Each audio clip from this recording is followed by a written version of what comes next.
Pero yo tenía una pregunta de la teoría. Ajá, Nada más en una parte, en la cual, en la página 92 de la última entrega, sí. cuando está comentando los diferentes jacobianos, diferentes de cero, cada punto de una región D, que las superficies suaves se representan localmente como ecuaciones donde X o Y o Z es función de las otras dos. No, me quería preguntar a qué nos referimos cuando decimos la palabra localmente. Localmente quiere decir que en una porción, ¿no? Digamos que suponiendo que tenemos la esfera,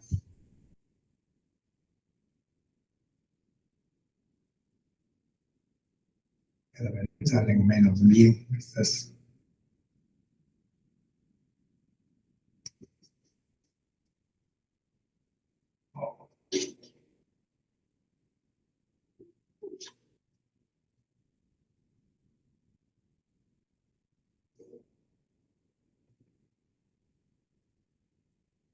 Superficie de la esfera, ¿no? Y toda la esfera no es la gráfica de una función f que vaya de R2 a R. O sea, toda la esfera no es la gráfica de una función porque dado un punto X, Y, si el punto con estas primeras dos coordenadas ha de estar en la esfera, pues Z puede ser un valor positivo o Z puede ser un valor negativo. Pues Z, pero también es Z. A cada XY le puede responder este valor de Z o bien este valor de Z y ambos puntos están en la esfera. O sea, el Z o el menos Z, para decirlo más formalmente, ¿no? A este seguro. Esto es, la gráfica es la superficie de la esfera es tal que dado un XY en el plano, a ese le corresponde un Z y también un menos Z y ambos puntos están en qué? En la esfera. Pero si esto fuera la gráfica de una función, querría decir que a X, Y le corresponde cierto Z, pero también a ese X, Y le correspondería aquí el menos Z, la función, porque una función es si a cada punto de cierto dominio le corresponde un único elemento del codominio y aquí le corresponderían dos. Entonces, toda la esfera no es la gráfica de una función de R2 a R, pero si nos restringimos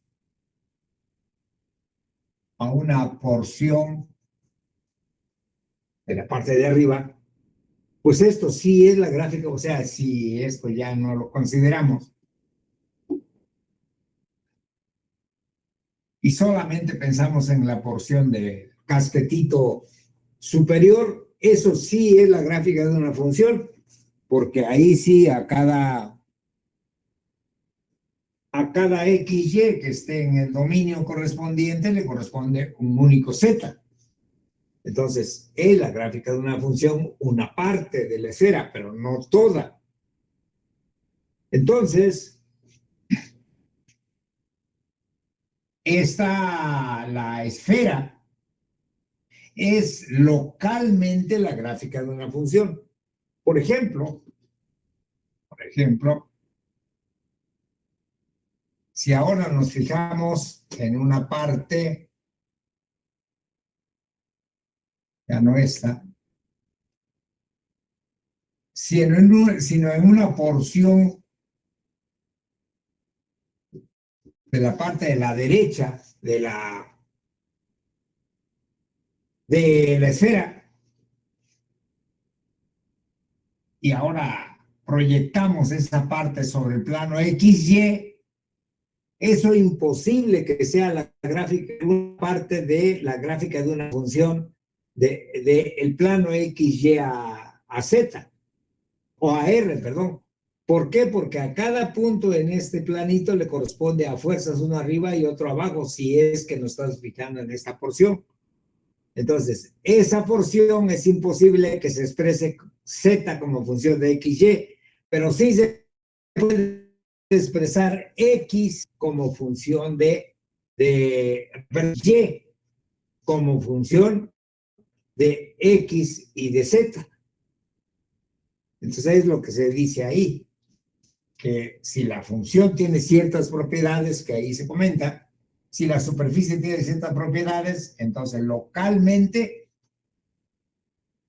localmente quiere decir que trozos de la superficie, trozos pequeños de la superficie, son necesariamente gráficas de funciones del plano XY a R, del plano XZ a Y, del plano YZ a X, cualquiera de esos tres.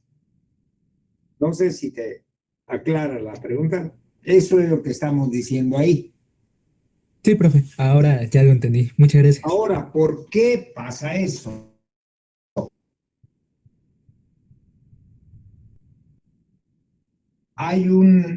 Cuando, ¿qué es, digamos, J1?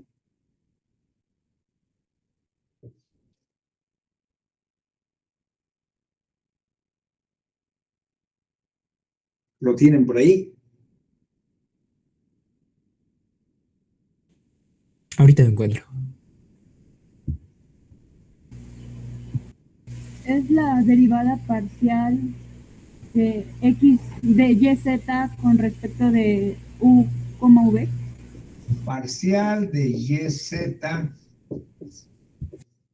con respecto de U, B, ¿verdad? U, V. Así, ¿verdad? Pero esto quiere decir que si nos fijamos en esta función en V y a eso le asociamos Y de V, Z de V, que el jacobiano de esta función, que el jacobiano de esta transformación va a ser diferente de cero, de la que va del plano V al plano YZ, el jacobiano de esa transformación va a ser diferente de cero. Pero hay, y eso es lo que ya no alcanza el tiempo a verlo, los cursos de cálculo diferencial de varias variables, un teorema que se llama el teorema de la función inversa, que dice que cuando tenemos una función diferenciable y todas las demás propiedades, digamos de R2 en R2, de R3 en R3, de R4 en R4, etcétera, en general de Rn en Rn, pero hagamos el dibujo aquí para R2, dice que si tenemos aquí una función f,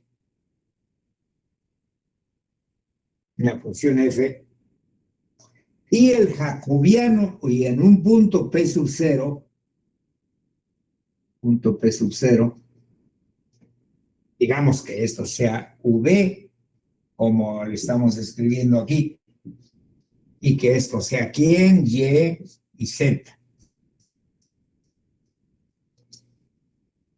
Que si el jacobiano de F en el punto, así también le hemos llamado, esto que aquí escribimos aquí también le hemos llamado el jacobiano, que si el jacobiano de F en el punto P sub 0 es diferente de 0, ¿qué es el jacobiano? Es el determinante de la matriz de derivadas parciales, ¿verdad? Bueno, si el jacobiano de F en P sub 0 es diferente de 0. Aquí tendremos P sub 0, aquí tendremos F de P sub 0. Bueno, vuelvo a decirlo. Si el jacobiano de F en P sub 0 es diferente de 0, entonces hay una vecindad aquí y otra vecindad con centro en F de P sub 0, tal que en esa vecindad la F tiene inversa. O sea, si el jacobiano de F en P sub 0 es diferente de 0, entonces existe una vecindad de P sub 0 y una vecindad de F de P sub 0, tal que en esa vecindad la F tiene inversa, será una F a la menos 1. Tiene inversa, que también es diferenciable. Ese es el teorema de la función. Es complicado, es un poco complicada su prueba. Además, es un concepto un poquitito más fuerte, ¿sí? Pero entonces lo que se dice ahí, si este jacobiano, por ejemplo, fuera diferente de 0, entonces esta asociación, la H, ¿tiene qué? Tiene inversa. Pero si tiene inversa, entonces U y B se escriben en función de X y de Z, perdón, de de Y, Y y de Z. Z, en este caso, ¿no? En este caso, U se escribe como función de Y y de Z, B se escribe como función de Y y de Z. Pero luego, las restantes componentes son funciones ¿de quién? De U y de B. Entonces, las restantes componentes están como ¿qué? Como función de Y y de Z. Total, que toda la función va a depender solamente de Y y de Z, y a eso se refiere que tiene que ser la gráfica de una función. ¿Estamos? Esa es la explicación más o menos informal de lo que ahí se está comentando, ¿no? Tampoco se prueba, para probarlo requerimos el teorema de la función inversa, ¿no? Pero eso es lo que ocurre cuando tenemos funciones de Rn en Rn y en un punto P sub 0 el jacobiano es diferente de 0, entonces hay vecindades, se llama la inversa es local, o sea, no es la inversa en todo el dominio y en todo el codominio, no. Hay vecindades donde la función tiene inversa. Y en eso se sustenta para decir que entonces, como se está pidiendo que algún jacobiano sea diferente de 0, eso garantiza que la superficie se puede expresar localmente, o sea, porciones como gráfica de funciones de R2 a R. Eso es lo que estamos diciendo. No sé si te aclara la pregunta el que me la hizo. Totalmente claro, profe. Gracias. Bueno, de eso hablamos ahí. Pero es un comentario nada más, o sea, no hay ahí una prueba de esa afirmación. Le digo, se requiere un poquitito más de análisis, ¿no? Yo les he comentado que a veces que para los que van para matemáticas o matemáticas aplicadas, este teorema de la función inversa es un teorema que se estudia en el curso de análisis en RN. O sea, se estudia especialmente como un tema este teorema, pues.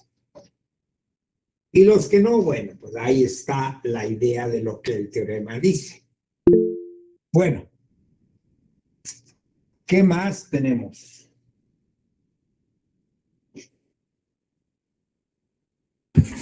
Profe, no sé si es internet, porque bueno, en una de mis clases anteriores estuvo fallando, pero lo escucho un poquito trabado. Quería saber si los demás también lo escuchan así o solo soy yo. No te escucho bien, Karina.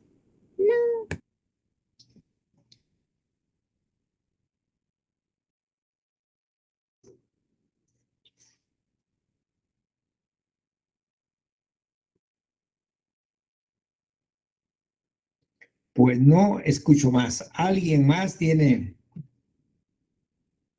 preguntas?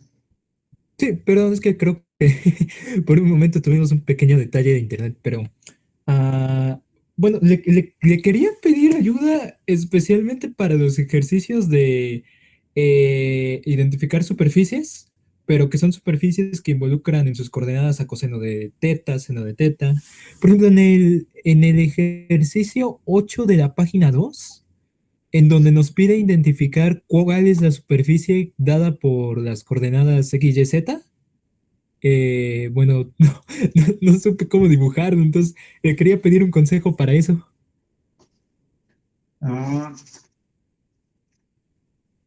Z, X igual a 2 menos.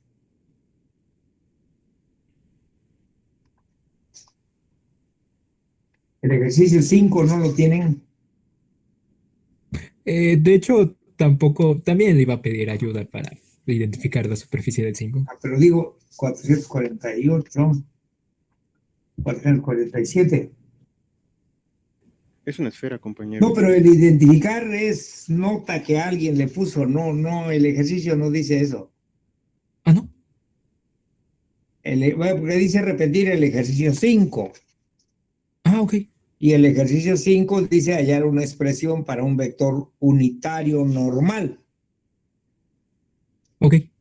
Sí, en realidad sería cosa de ponerse a ver qué relación pueden establecerse entre X y Z para identificar de qué superficie se trata, ¿no? Ah, ok, ok, ok. Sí, sí, no, incluso yo no lo he pensado, pues, pero el ejercicio no dice eso. Dice Ah, ok, de acuerdo. solamente hallar una expresión para un vector unitario normal. Y al identificar a alguien se lo escribió, que no fui yo, Ok, profe, con eso puedo pero dormir un poco más no se me tranquilo. ocurrió borrarlo. Ajá, Vale, gracias, profe. bueno,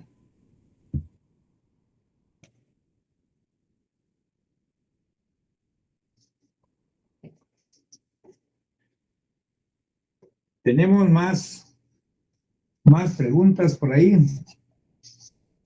Primero, Cari acaba de. Bueno, creo que tiene problemas con su micrófono, pero dice, preguntar por el ejercicio 14, inciso B. 14, inciso B de esta misma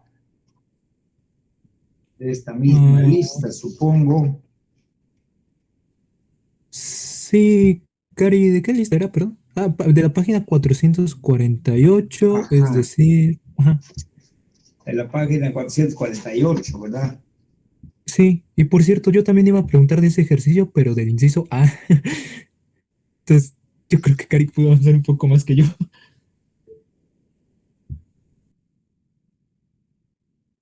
Superficie, la derivada de lograr una aproximación lineal que proporcione una superficie, una representación del plano tangente. Mostrar que la imagen de la transformación lineal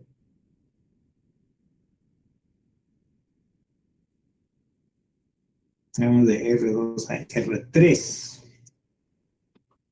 Ajá.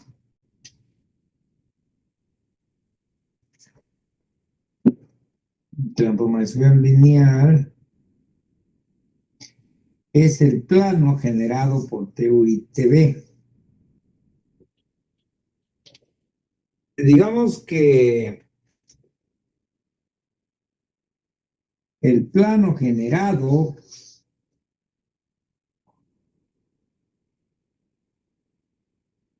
por TU y TV, ¿quién será? Pues P será vaya, van de ser, de esta manera, ¿no? Es X de V o de ST. ¿Cómo se obtiene el plano generado por estos vectores?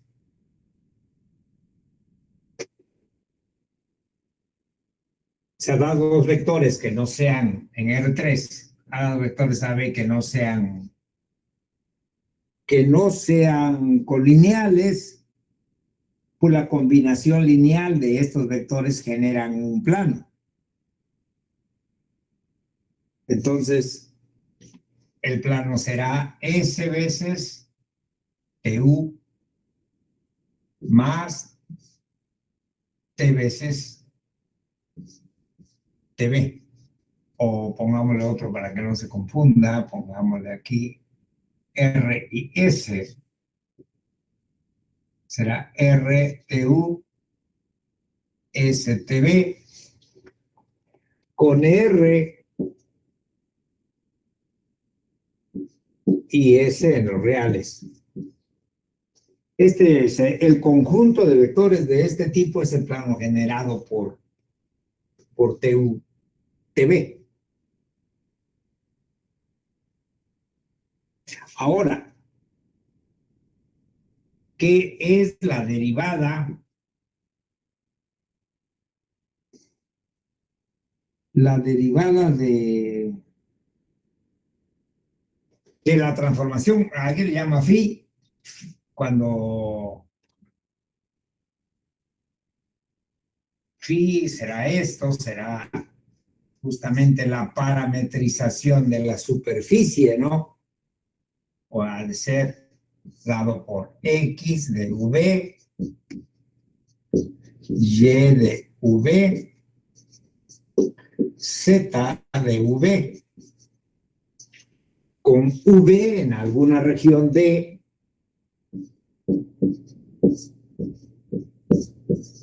que esté en R2. Esto es phi. Pero entonces la derivada de phi en cualquier punto U, B, ¿quién es? ¿Qué es la derivada de phi?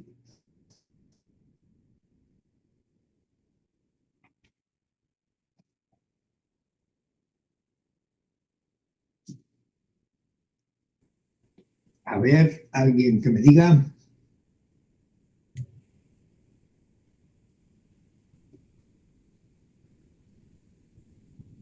¿La derivada de cada una de las componentes?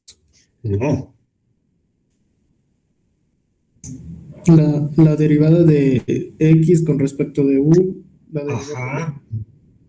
luego con respecto de V, Parcial de X con respecto de U, parcial de X con respecto de B,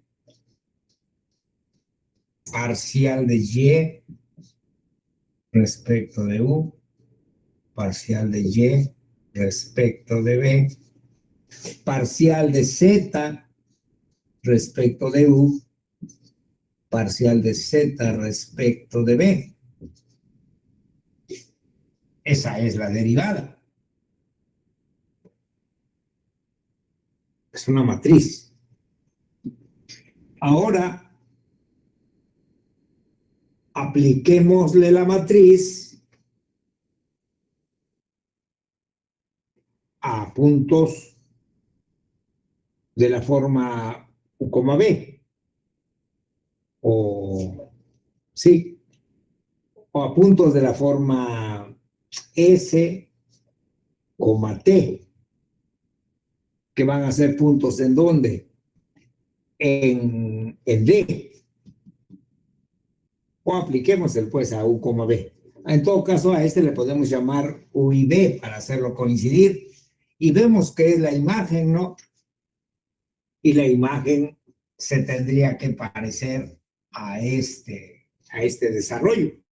Porque TU sabemos quién es, TB sabemos quién es, así es que veamos que nos da este que es el plano, y que es la imagen de la transformación lineal, y ver que son iguales. Esa es la idea. ¿Estamos? Sí, profe, muchas gracias. Bueno, al menos en mi caso, eso es lo que hay que hacer. Ver que el plano generado y la imagen de la transformación lineal son lo mismo.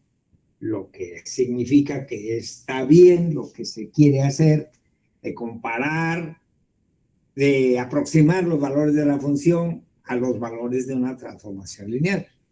Eso es la situación. Bueno, pero ahí eso es lo que están pidiendo. Que los puntos en el plano son los puntos también imagen de esta transformación lineal. Bueno, por ahí va ese problema. ¿Algo más?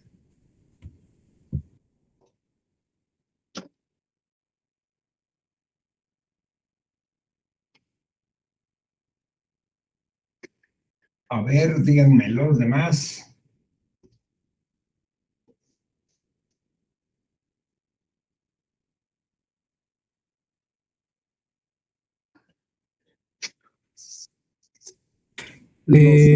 Profe, en este pequeño inter, en lo que le pregunto a una compañera si se quedó respondido todo, le quería preguntar por los ejercicios 11, igual de la 300, no, de la página 2, ya no es 300 y nada, de la página 2. Ajá. Bueno, primero tengo la duda, porque está como que una palmita y hay taches, pero aún así hay que hacer los 3 incisos, ¿verdad? Esbozar, hallar una expresión normal, hallar una expresión. Sí, pues 3. Ah, sí.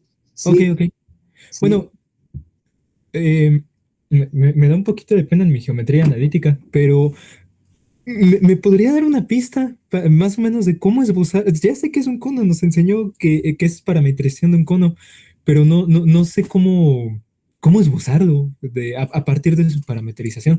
¿Me podría decir más o menos cómo hacerlo? Bueno, hay una forma que es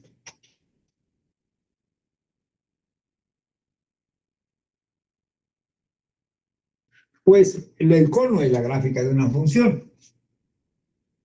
O sea, es z igual a alguna constante por la raíz cuadrada. Si la constante es 1, es lo que se llama un cono circular recto. Por x cuadrada más y cuadrada. Si consideramos la parte positiva, nomás genera la parte de arriba. Y si generamos la parte negativa, genera un cono volteado hacia, más bien el vértice en el origen, pero que abre hacia abajo. Entonces, una manera de parametrizarlo con la gráfica de una función. Llamarle x igual a u, y igual a b, y ya. Z será esto. K por la raíz cuadrada de u cuadrada más b cuadrada. Esa es una forma. La otra forma es que un cono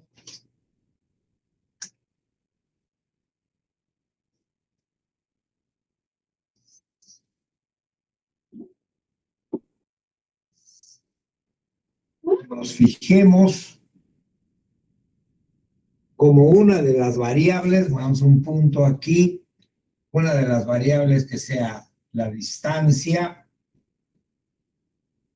que hay del punto al vértice, ese sería u. Claro, hay que situarlo esto en un sistema de coordenadas, ¿no?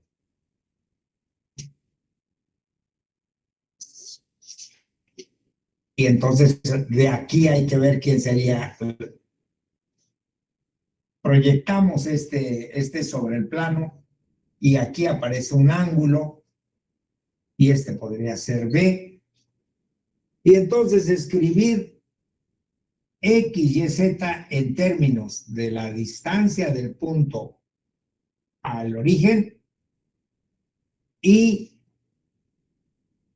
el ángulo que hace la proyección del radio vector, se le llama, que localiza el punto sobre el eje, sobre el plano XY, llamarle B a este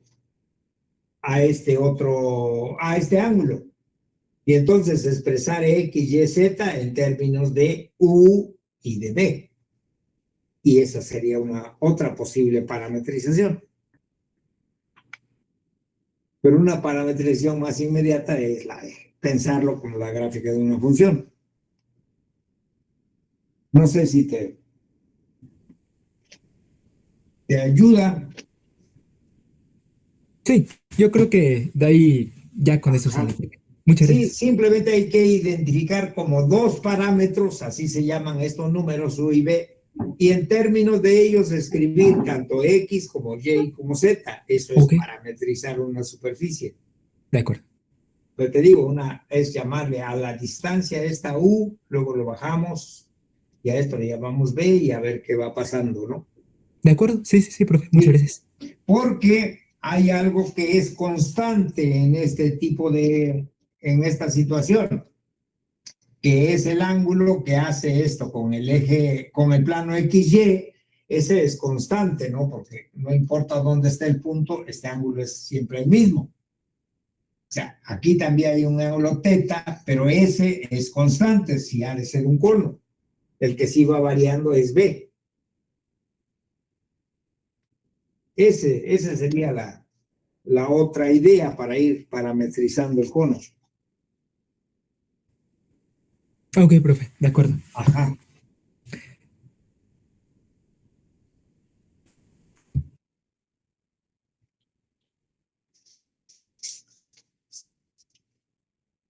Bueno, pero en este caso ya nos da la parametrización, entonces nada más sería hacer la parte del dibujito, ¿no? De ir viendo cómo se comporta.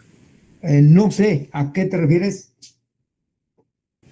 Ah, que en este ejercicio que preguntó el compañero ya nos dan una parametrización, entonces sería nada más irle buscando cómo se va comportando para terminar hallando el dibujito, ¿no? Sí, cuando U y B va variando. No, si se da la parametrización, sí, solamente hay que ir viendo qué pasa con X, Y, Z cuando varía U y B. Sí. No, si ya dan la parametrización, sí.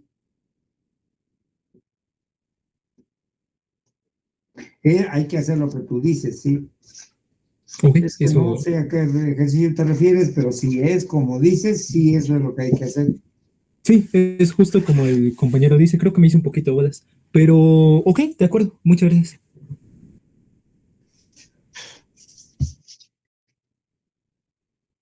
Varios ejercicios, de hecho. Ajá. Entonces, pues el primero sería los últimos ejercicios, en la última Ajá. página, en el ejercicio 17, que nos pide hallar una razón de áreas. Pues acá, 17. ajá, el 17, que es la intersección de un cilindro con una esfera y que nos pide hallar la razón entre las áreas de la superficie que está contenida en el cilindro y la que no. Ajá. Pues el ejercicio en sí, pues pensarlo, está muy sencillo, ¿no? Pero al momento de parametrizar esas regiones es donde me causó mucho problema. Pero ¿por qué está sencillo? Ah, porque pues simplemente, como es una esfera unitaria y como es un cilindro y lo atraviesa de punta a punta, entonces nada más tendríamos que hallar el área de uno de los bordes de la esfera, que es el de arriba o el de abajo, y esa área lo multiplicamos por 2 y así ya encontramos el área de pues, la superficie que está contenida en el cilindro. Y después al área, a la superficie de la esfera, le restamos eso y ya encontraríamos la otra área y ya vamos a hacer el quebradito. Pero parametrizar estas áreas que están contenidas en el O cilindro sea, es lo difícil. digamos que si logramos conseguir el área de las porciones que se pide, ya estaría muy difícil, muy sencillo. Pero el Así ejercicio como es. tal no está sencillo, ¿no? O no sé, digo, Ah, sí. yo No, pensé que sí, es tenías ya justamente una eso. solución de cómo calcular el área que necesitamos. Dije yo, ah, caramba, ¿cómo le haría que? Pero Ah, entonces no, la pero otra no. dificultad ya nos tendría mucho sentido, ¿no? Así es, O porque no sea, supe parametrizar eso. ajá, o sea, calcular el área que se necesita, ese es el problema. Ajá. Sí, O sea, se tiene la esfera unitaria. Ajá.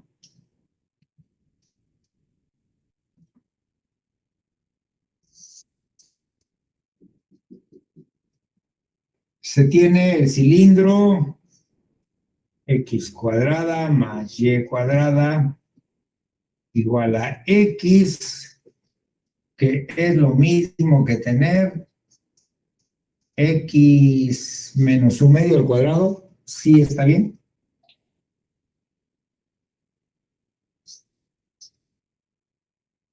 Más y cuadrada es igual a un cuarto. ¿Sí o sí, no? me parece que sí. Vale, entonces tienes esto.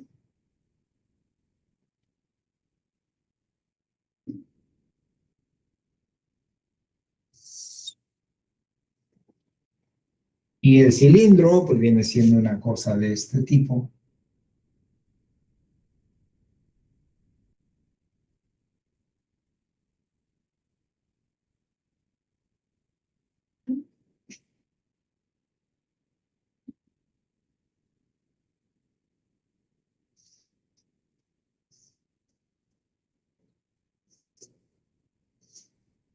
Así, ¿no? Y entonces lo que queremos es esta área de aquí. Y multiplicándolo por 2, pues ya tendríamos las dos áreas que requerimos, que sería la S1 o la S2, no sé. Ajá, la 1. Sería la S1, o sea, la suma de estas dos áreas.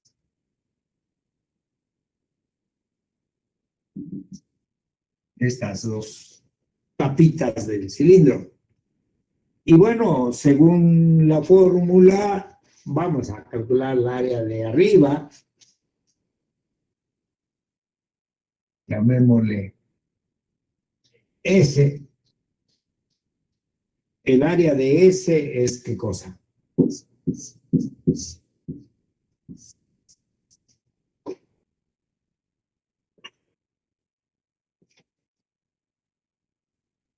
Podemos pensarlo como, como una parte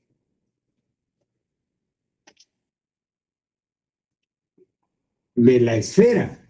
Y la esfera la podemos pensar parametrizar así, ¿no? Como phi de v igual al coseno, ¿sí o no? Tienen por ahí la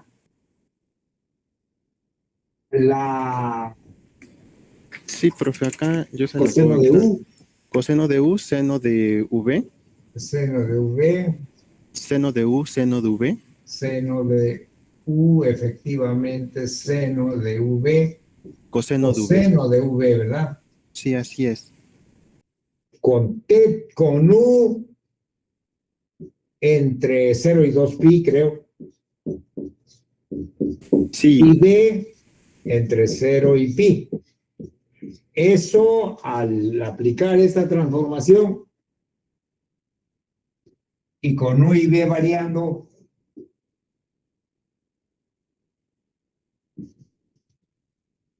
cero dos pi, 0 pi, con u y b variando en este cuadrado, se genera la esfera. Ahora, si quisiéramos usar esta transformación, esta parametrización de la esfera, tendríamos que identificar qué parte de este rectángulo se aplica en esta porción, ¿no? O sea, cómo debe variar quién. U y B para que nos genere esta parte de la esfera, lo cual no parece tan rápido de determinar. Pero lo que sí es cierto es que, pues como queremos la parte superior, esa sí es la gráfica de una función y es la gráfica de la función z igual a qué. Pues a x a la raíz cuadrada positiva de 1 menos x cuadrada más y cuadrada, ¿no? Esa esta, entonces, una parametrización de la esfera es xy, coma, la raíz cuadrada de 1 menos x cuadrada más y cuadrada. Con xy variando ¿en dónde?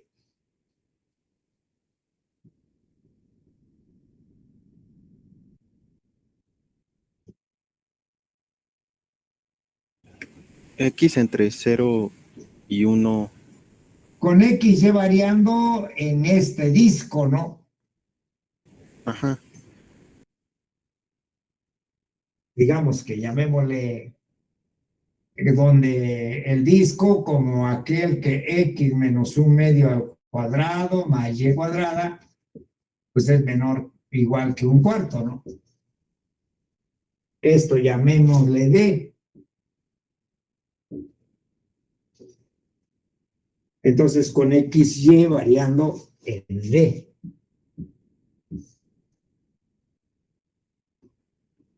Esa sería una parametrización de la parte superior de la superficie que por la simetría del problema nada más había que multiplicarlo por 2 para tener tanto la parte de abajo como la parte de arriba.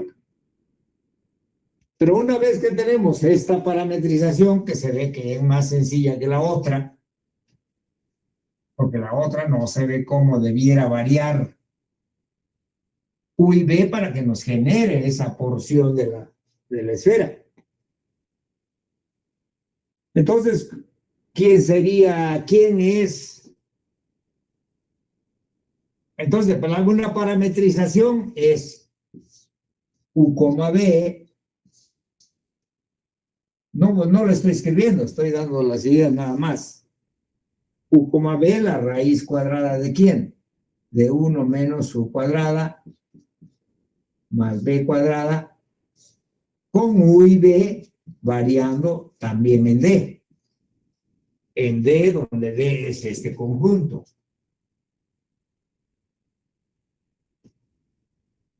Pero cuando una superficie se parametriza como la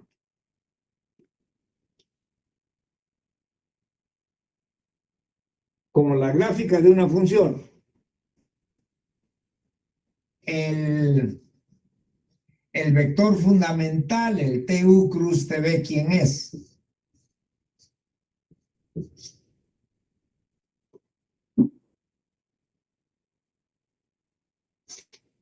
Cuando Es la, bueno, menos la derivada parcial de la componente z con respecto de a la primera variable, ¿no? Ajá, de U, coma, la negativa pero ahora con respecto de V. Ajá. Y después es la suma de Uno. ellas, ¿no? No, sí, 1. No es uno. Pero ¿cuál es la derivada de esto? Pues es U sobre la raíz cuadrada de 1 menos U cuadrada más B cuadrada menos B sobre la raíz cuadrada de 1 menos U cuadrada más B cuadrada, coma 1. Si derivamos parcialmente, ¿nos debe dar eso? ¿Sí o no? Sí. ¿O no? No, sí, ¿verdad? A ver, háganlo por ahí. ¿Están derivando z? Z con respecto de la primera variable, Z con respecto de la segunda. Ah, ok.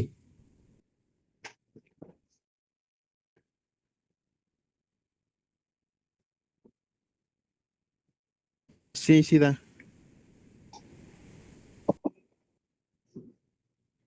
Pero entonces, la norma de TU cruz TV, que es lo que tenemos que integrar, ¿no? Para calcular el área. ¿Sí o no? Es, ¿qué cosa? La raíz cuadrada de cómo fue.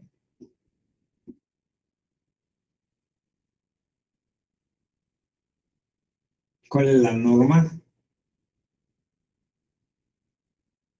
La raíz cuadrada de u cuadrada más b cuadrada sobre 1 menos x más y cuadrada y luego más 1. Sobre 1 menos x cuadrada menos y cuadrada. menos u cuadrada más b cuadrada más 1. ¿Verdad? Sí. Que si hacemos la cuenta, pues va a ser la raíz cuadrada de ¿quién? De u cuadrada más b cuadrada más 1 menos u cuadrada más b cuadrada sobre 1 menos u cuadrada más b cuadrada, ¿sí o no? Sí. Y pues ya, ¿no? Esto va a ser 1 sobre la raíz, ¿no? Sobre la raíz de 1 menos u cuadrada menos b cuadrada. Así que el área va a ser la integral de esta función sobre D, donde D es este conjunto.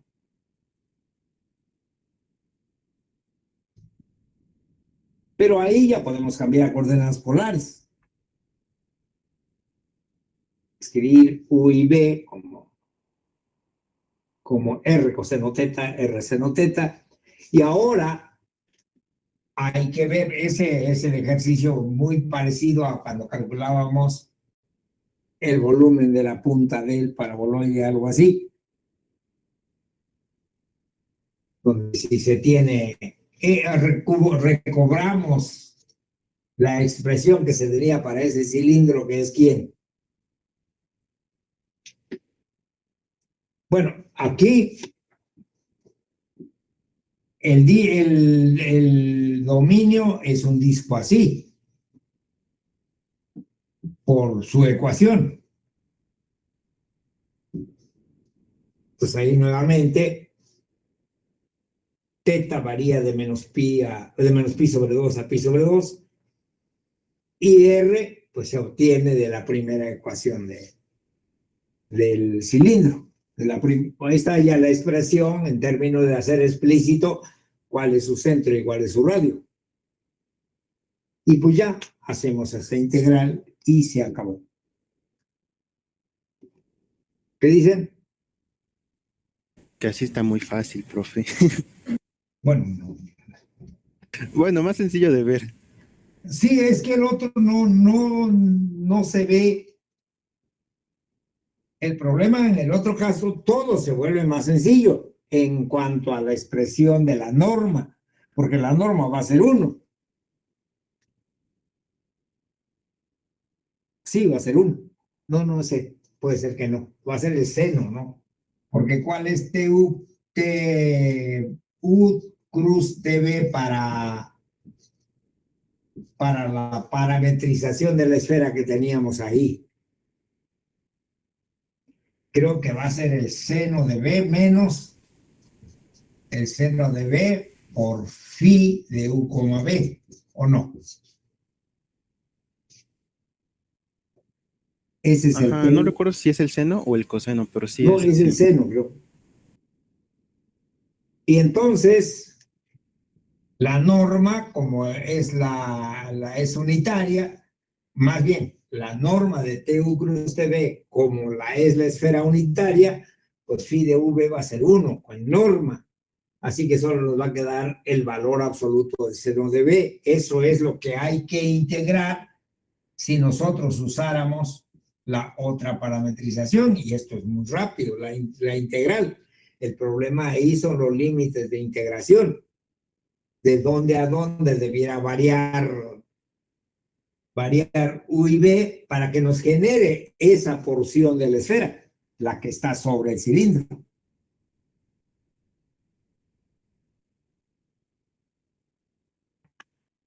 Y vamos a ver, a lo mejor no está tan grave, ¿no?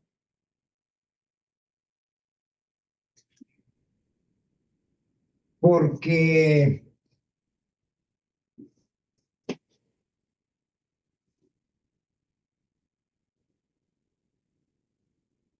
tenemos una cosa de este tipo, ¿no?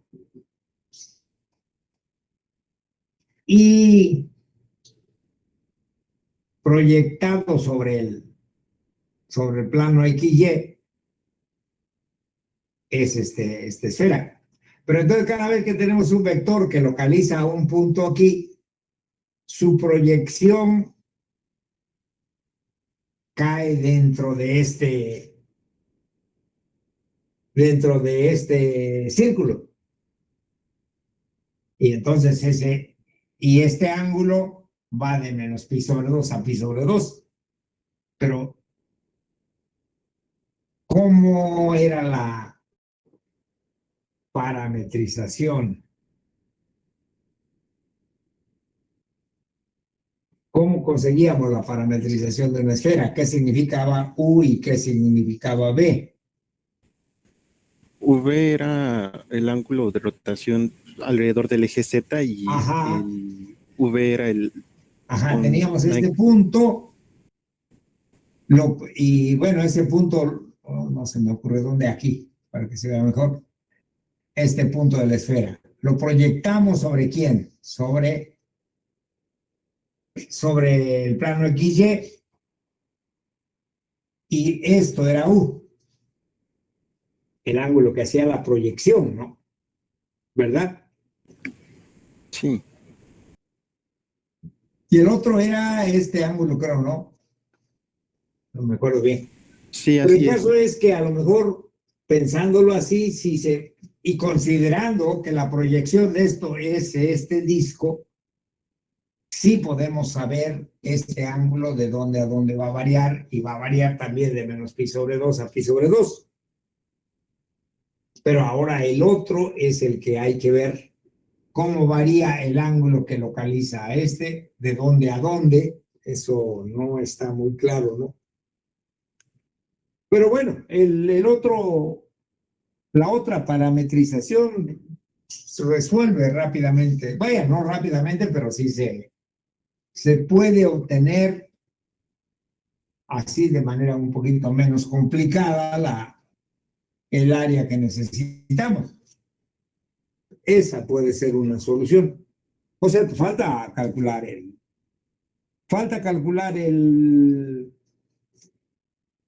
la integral, pero no hay mucho problema porque va a ser 1 sobre 1 menos r cuadrada, porque la raíz de r cuadrada. Porque como las coordenadas polares son u seno de b, u coseno de b, la suma de los cuadrados va a ser u cuadrada o u cuadrada. Ah, no, pero estamos cambiando coordenadas polares, va a ser r cuadrada. Y el jacobiano va a ser r. Entonces aquí ya hay un cambio, una sustitución casi natural, y ya se calculó la integral.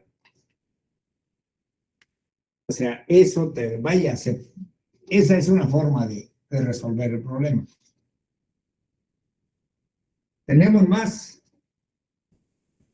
En el mismo ejercicio, nada más les iba a preguntar, cuando hacían la parametrización de la esfera y le salía x, y raíz de 1 menos x cuadrada más y cuadrada, de repente abajo pusieron la misma, pero con u y v. Entonces les quería preguntar, ¿por qué cambiaron la parametrización de xy a u, v?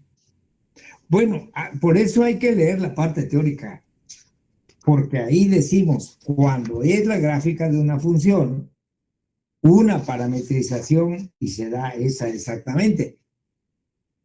O sea, si G, o sea, si S son puntos de la forma, se pueden ver como puntos de la forma XY, F de XY.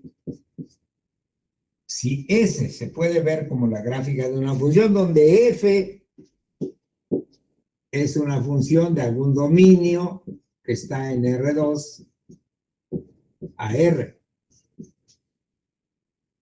Si S se puede ver de esta manera, pues entonces el T, U, cruz TV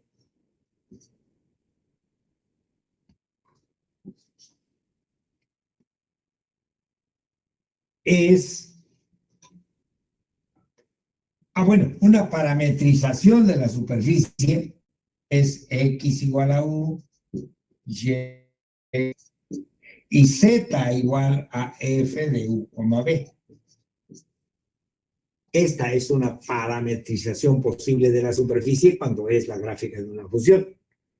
Y de aquí, pues conseguimos el TU cruz TV, y que donde aparezca U, o donde aparezca X, pues será U, donde aparezca Y será B. Eso Ok, es, sí, sí, salvo muchas que gracias. haya escrito algo que no corresponde a eso que estoy diciendo. No, no, no, no, sí, creo que se me fue la idea, pero muchas gracias. Sí, ¿Me ajá, escucha?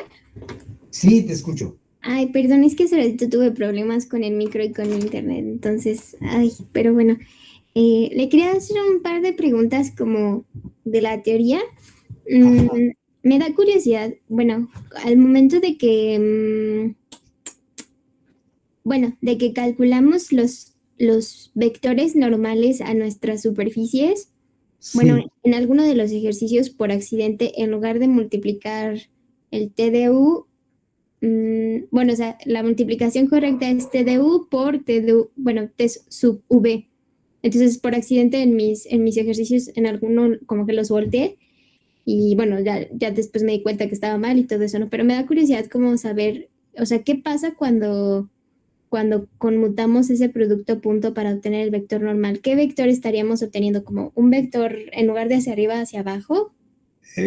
digamos que el inverso no se puede hablar tanto de arriba hacia abajo porque puede ser hacia la derecha y hacia la izquierda, ¿no? Sí, también, sí, Porque sí. las superficies no tienen una forma particular de situarse en R3, Ujú. pero sí porque el producto punto A cruz B tiene la propiedad de ser menos B cruz A, ¿no? Oh, perdón, el producto cruz. Ujú. Entonces solo sería como el sentido opuesto al vector normal. Exactamente, sí. ¿Y el plano tangente sería el mismo? El plano tangente sería el mismo. Oh, bueno. Sí, sí, Ok. porque va a cambiar el signo, pero como se iguala a cero, pues va a dar exactamente lo mismo. Ok. Sí, Y también quería preguntarle, bueno, me surgió como esta duda porque el tema que estamos viendo ahorita se parece mucho al que vimos de parametrización en cálculo diferencial y lo de las curvas suaves y todo eso. Y quería preguntarle, o bueno, es que intenté hacerlo, pero no pude, preguntarle si hay como una especie de analogía entre las curvas suaves y las superficies suaves. O sea, ¿cuál sería como la relación entre una y otra? Se me ocurrió, pero esta parte, o sea, no estoy muy segura, ajá. que decir que tal vez las superficies suaves están como construidas, o bueno, no sé, me imagino como si fueran una red y cada una de esas redcitas o cada uno de esos hilitos fuera una superficie, perdón, una curva suave. O sea, en esencia que las superficies suaves están como construidas con curvas suaves. ¿Eso está bien? O bueno, ¿es correcto decir eso? O si no, ¿cómo sería No, como esa yo relación? creo que no, Ups. ¿no? Porque en general, digamos, ¿qué decíamos? Que una curva es suave. Un ejemplo de una curva que no es suave en todos lados es en la cicloide. En estos puntos no es suave. Y en esos puntos el vector tangente es cero. Es cosa de hacer las cuentas. Pero su característica es que el cambio en la dirección del vector tangente en estos puntos, aquí va cambiando poco a poco, ¿no? Pero cuando toca estos puntos de ir hacia abajo, el vector tangente aparece yendo hacia arriba. Es un cambio brusco y entonces la curva no es suave. Es continua, pero no suave, ¿sí? O sea, una curva suave es que no haya cambios bruscos en cada punto en algún punto de la curva. O sea, no será suave en un punto si hay cambios de este tipo. Y las superficies, pues sí hay un parecido, ¿no? Por ejemplo, si uno tiene, pues la gráfica de esta z igual a qué? A la raíz cuadrada de x cuadrada más y cuadrada, pues ¿qué será? Y si parametrizamos a esto como u, b, raíz cuadrada de u cuadrada más b cuadrada, pues el tu cruz tb es ¿quién?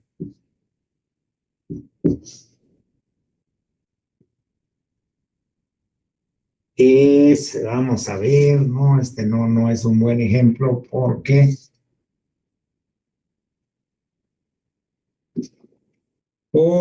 tendríamos pues la derivada de esta expresión que sería u sobre algo y coma 1. Este 1 haría que en ningún punto sea cero el vector.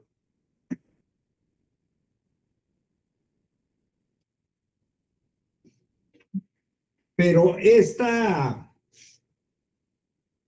superficie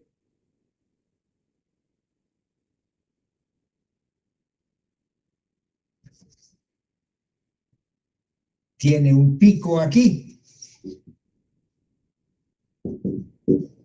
Y entonces seguramente habrá esta parametrización, ¿no? Porque a veces también la suavidad depende de las parametrizaciones.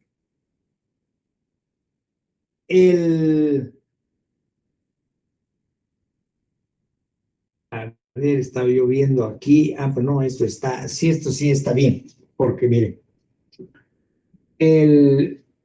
al derivar esto hay en el denominador una raíz. ¿De quién? En el numerador no sé, pero en el denominador una raíz de u cuadrada más b cuadrada. Y si lo evaluamos, ¿en dónde? En el U0 o V0. Ajá, no existe tal vector tangente. Ah, ¿Sí? wow. Entonces, este es una superficie que no es suave en el punto 0, 0, 0. Pero que no sea suave significa que tiene un pico ahí a la superficie. Y bueno, y si excluyéramos como ese punto en particular, sí podríamos decir que toda la superficie es suave. O sea, como más o menos como lo que hacemos con la continuidad, diciendo como, ok, la función, salvo este punto, es continua, más o menos así. La función es suave, la superficie es suave, excepto en 0, 0. Oh, ok. En cualquier otro punto la superficie es suave. Sí, vayas, uno puede imaginarse una superficie suave, pues como una sábana que no está almidonada. Creo que ya no se usa eso, pero antes se le echaba almidón para que quedara muy bien planchadito. Pero cuando se arrugaba se hacía quiebres. Y entonces en esos quiebres no hay suavidad. suavidad en el sentido de que estamos aquí definiendo. O sea, una superficie suave si los cambios del vector normal de un punto a otro no son cambios bruscos. Por eso es que el vector normal es el que va indicando la suavidad de la superficie. Si en un punto no hay vector normal, pues ahí no es suave. O si es cero el vector normal, igual no es suave la superficie. O sea, una superficie suave es aquella que los cambios del vector normal van siendo paulatinos, ¿no? Esa sería la idea, pues, idea intuitiva de lo que debe suceder con una superficie que sea suave. Ahora, estamos aquí, por ejemplo, pues solamente por no complicar más la exposición, hemos dicho que vamos a trabajar con superficies suaves en general, ¿no? Pero en realidad con lo que se trabaja es con superficies que se pueden dividir en porciones que son suaves. No necesariamente tiene que ser suave toda la superficie, sino que se pueda dividir en porciones donde cada porción es una superficie suave. Esas se le llaman superficies seccionalmente suaves y muchos de los resultados que obtenemos para las superficies suaves valen para las que son seccionalmente suaves, que no, aquí no lo hacemos tan, no vaya, no, esa condición no la hacemos tan indispensable, ¿no? Pero sí de eso se trata la suavidad de las superficies. Sí tiene que ver con las curvas en el sentido de que una curva también es suave si no tiene picos, ¿no? Wow, ok, sí, Ajá. sí, ya quedó. Gracias, profe. Bueno, pues esa es la idea. Tomás. Profe, le quería preguntar de otro ejercicio.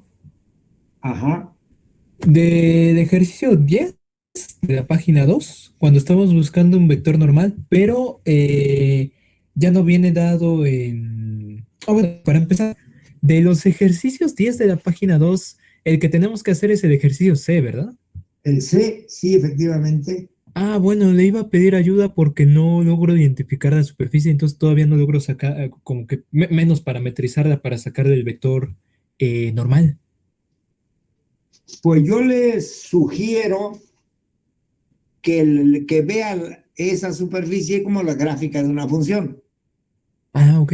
ya sea de z como función de xy, de y como función de xz o de x como función de yz. Y de ahí en automático ya Y tenemos de la ahí parametrización. se Ah, ok. tiene una parametrización. Y Y ya por tanto, un vector normal. y ya con eso no hay necesidad de dibujarla para acabar el ejercicio. Bueno, si lo consigue dibujar estaría muy bien, pero creo que no es lo que se pide, ¿no? Ah, exacto. O sea, si se consigue dibujar, pues sería muy, vaya, bueno para la vista, pero se pide nada más allá la ecuación de plano tangente, ¿no? Ok, sí, sí. Sí, Va que va, profe. entonces la sugerencia es esa, Va. tratar de despejar alguna de las incógnitas como función de las otras dos. Alguna, no sé cuál sea la más conveniente.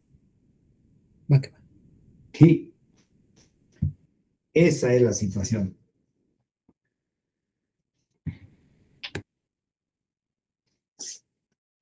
¿Alguien más tiene preguntas? Perdone, una duda más. Es que, ay, no quiero sonar como irrespetuosa ni nada, pero me da como curiosidad saber por qué ahorita como en cálculo, bueno, en este nivel del cálculo, del análisis, nos interesa sacar como o conocer las superficies de esta manera. O sea, por ejemplo, cuando, no sé, me acuerdo, cuando estaba en la primaria o en la secundaria, pues estudiaba las superficies como para conocer su volumen o para conocer como el área de el área de la superficie justamente, pero ahorita, ¿para qué nos va a servir o cómo lo vamos a utilizar como el poder explorar así una superficie de esta manera. Digamos que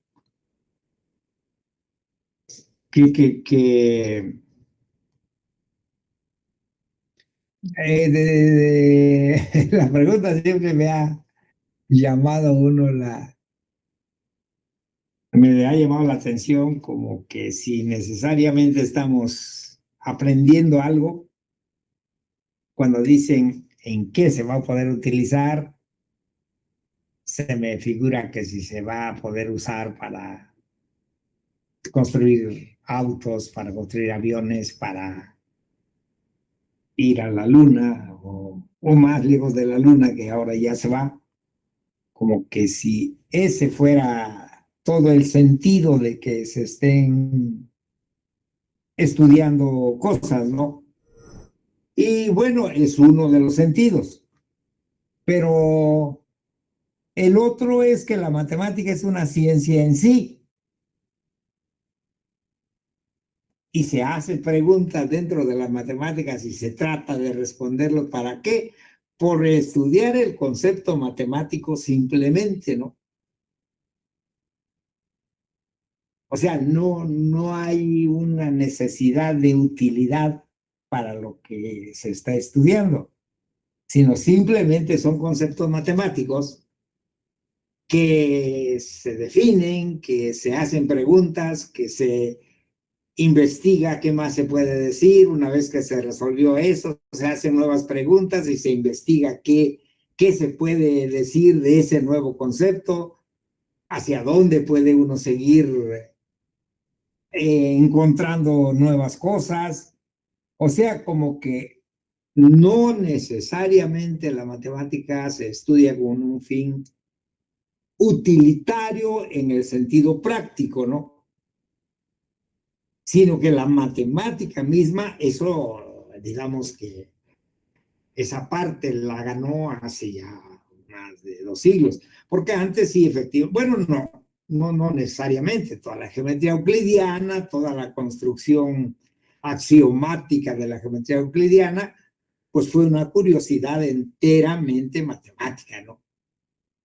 No estaban, digamos, viene a cuento que la forma de demostrar cosas en la geometría euclidiana, la más auténtica, llamémosle, era con regla y compás, hacer todas las demostraciones.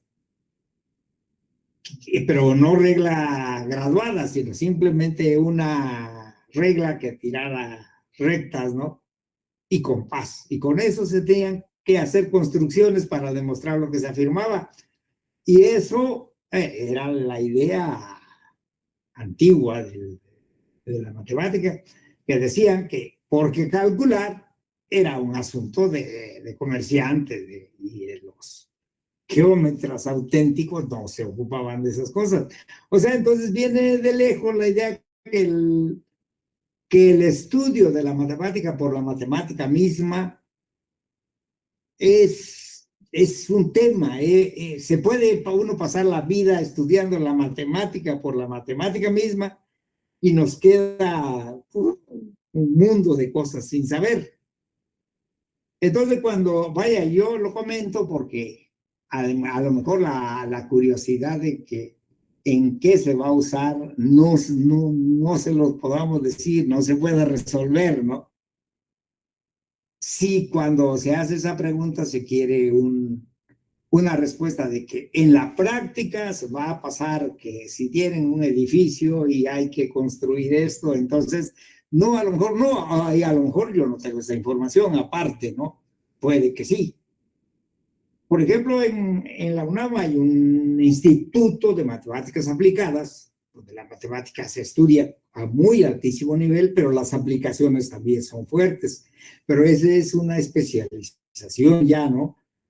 Pero en general la matemática también se estudia por la matemática misma. Y en el hecho de ir, digamos, profundizando en el estudio de las superficies, es porque en algún momento, bueno, entre las cosas que irán apareciendo por ahí, aparece un tema que se llama el cálculo sobre variedades, donde el cálculo ya no se hace en el plano, ya no se hace en R2, ya no se hace en R3, sino se hace sobre superficies.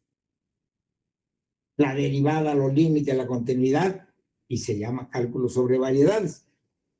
Además, por ejemplo, cuando se estudia otro nuevo tema, que es el de la variable compleja, o sea, el cálculo en el campo de los números complejos para hacer una aproximación, a tener una idea geométrica de los conceptos ahí, aparecen superficies, que son superficies de Riemann, que es un poco querer dibujar cosas que ocurren en R4, pero tratar de dibujarlos en R2, y bueno, pero particularmente, digamos, lo de estudiar las superficies de esta manera es porque permiten, como ya no trabajar necesariamente en R2, sino en algo que se parece a R2, y se puede hacer el cálculo cálculo diferencial, por ejemplo, sobre ese tipo de superficies.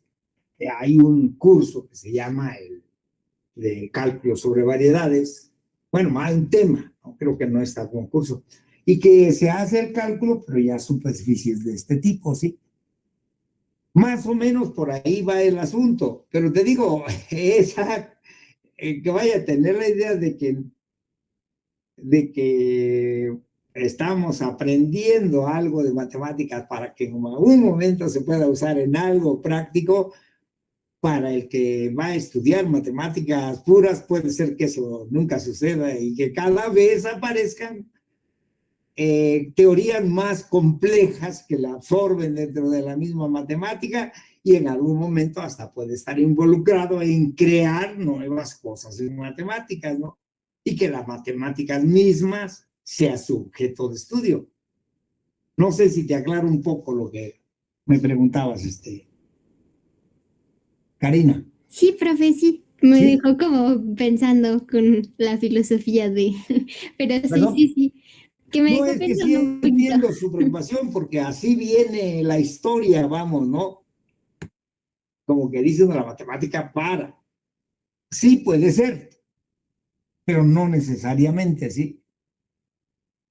Puede ser que se estudie la matemática por la matemática misma, y tiene tantas cosas por estudiarse que no le alcanza a uno la vida para conocerlas, digamos. Ya no digamos para producir nuevas cosas. O sea, ustedes lo van a conseguir seguramente, pero van a ver que sí es denso el asunto, ¿no? Pues por ahí va la idea. No, no te creas que te estoy desanimando, Karina. No, no, no, no, te estoy comentando que así está el panorama, pues. Estamos, incluso cuando, vaya, se cuestiona a veces por qué tanta formalidad en esto, ¿no? Y por qué no se dan las fórmulas nada más y ya. Pues yo digo que no, porque aquí estamos estudiando la matemática por un poquito, no a fondo. La matemática, porque así está presentada la matemática actualmente, ¿no? Y no tan actual. La formalidad que uno usa data ya de un siglo y medio atrás, o sea, cuando antes era un poquito más intuitivo, más cosa de sentimiento todo, pero llega alguien que formaliza todo, y bueno, eso se volvió el nuevo cálculo, que es el que estamos trabajando, pero ya hay gente que viene haciendo nuevas cosas, ¿no? Y formalizando más todo todavía, pero bueno, por ahí se irán ustedes acomodando. No tengo la menor duda que en algún momento van a llegar a tocar esos niveles, ¿no? Esa es la situación.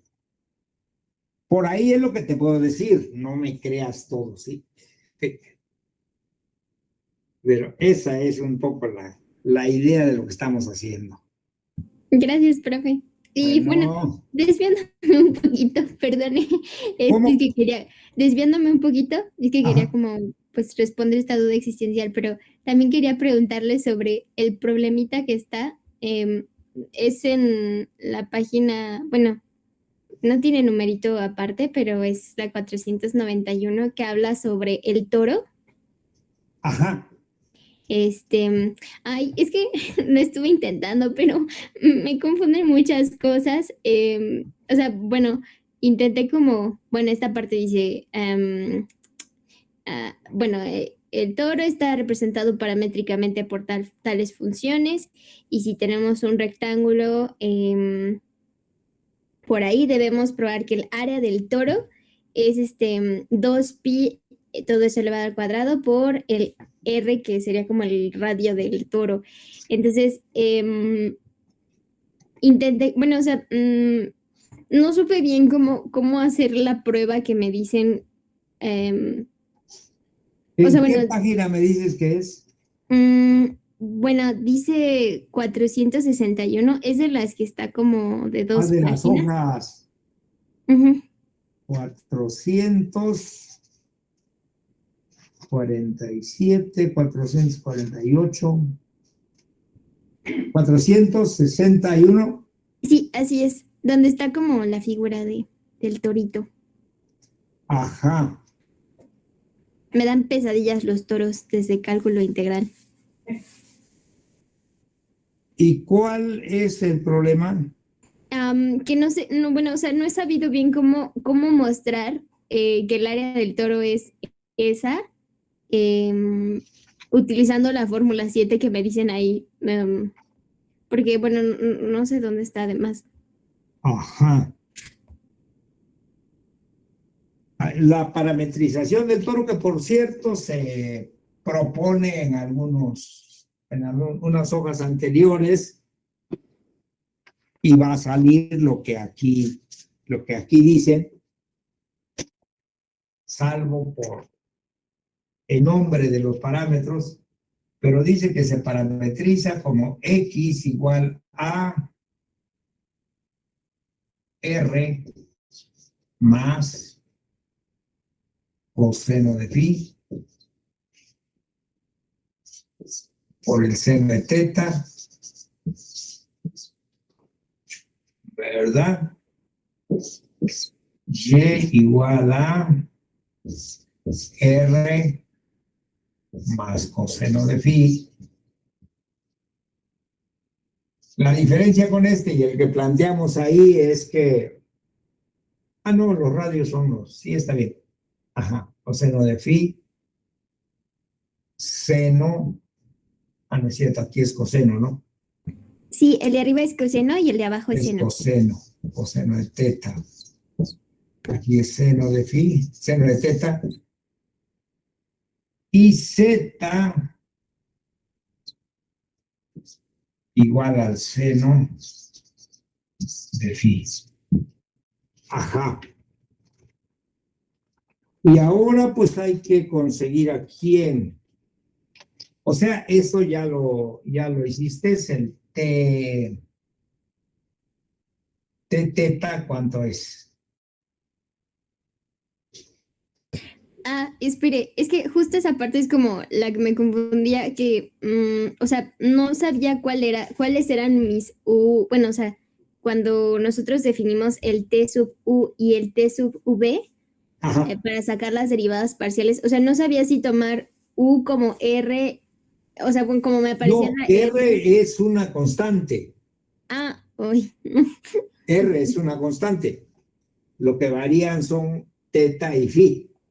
Ok, bien. Entonces, ¿le parece si mejor, o sea, Ajá, como intento esa parte? sí. Yo porque creo que eso fue como lo que me atoró para comenzar No, y la ya no R es entendí. constante, creo que es ¿El el radio? radio del origen al centro del toro, Ujú, al centro de la esfera que gira. ujú, sí, sí, sí. Entonces, esa es constante. Entendido. Ok, que está bien. Sí, yo lo intento ahí Bueno, para avanzarle más y no dejarlo así sí, sí, como sí. al aire. Y ya si no, en la siguiente me dices y ya lo Ok, Ya gracias. vemos dónde es que falla el asunto. Sí, Sí, ya lo parametricé y todo, pero al final me queda un integral que no sé hacer. Y quería saber si usted lo hacía de otra forma para que quedara más fácil. ¿Cuál es ese? El 13 de la última página. El 13. Ajá. Ujú.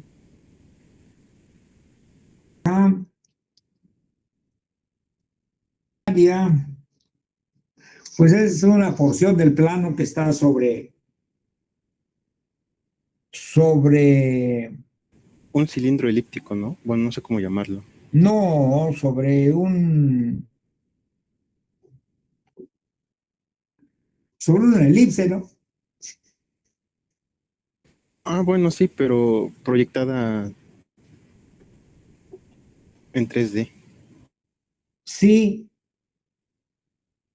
y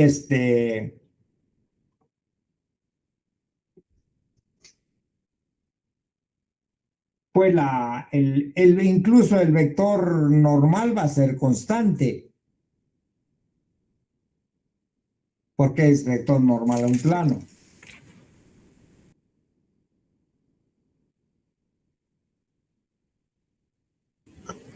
Mm, Sí, más o entonces, menos. entonces solamente hay que integrar, pues la norma de ese vector, si es constante, sale fuera de la integral, ¿no? Y nos queda la integral sobre la elipse, que en todo caso será el área de la elipse,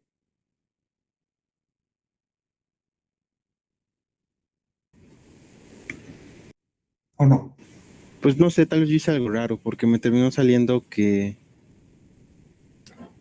Bueno, es que yo hice cambio a coordenadas polares o algo así, no me acuerdo bien qué hice. Y me termina saliendo que la norma del producto cruz Ajá. es 3 medios de r cuadrada. No, Ajá, raíz de 3 medios de r cuadrada. no, Y termina haciendo no, algo muy porque horrible. el plano es x más y más z igual a 1, creo, ¿no? Sí, Sí, y entonces tenemos z igual a qué? A 1 menos x menos y. El vector tangente es la parcial de z con respecto a x menos 1, menos 1. 1 es un vector constante. Su norma es la raíz de 3. Entonces será la integral sobre d de la raíz de 3, pero la raíz de 3 sale la integral doble sobre d de a, donde d es d es la elipse que ahí se plantea. Entonces el área de la elipse, nada más lo que hay que conseguir. ay, entonces yo hice algo muy espantoso. Gracias, Sí, profe. sí, no, vaya, si es el que me dices, porque a lo mejor no es el que me dices. Sí, sí, es como un plano en diagonal que atraviesa, Ajá. ajá, una elipse. Pero los planos, eso también no hay que perder la intuición. Los planos tienen un vector normal constante. Es el vector normal al plano, Sí, ¿verdad? sí. Y eso es lo que sale parametrizándolo de esa manera. Pero si el TU cruz TV es constante, pues su norma igual, y entonces ya solamente va a quedar eso. ¿Y dónde que hay que integrar? Pues hay que integrar sobre la elipse que ahí se da. Que si por ahí conocen cómo es el área de la elipse, conociendo su eje mayor y su eje menor, pues ya se puede dar por hecho ese resultado. Y si no, pues hay que pasarlo a coordenadas polares seguramente y ya. Pero lo que hay que pasar a coordenadas polares es esta integral.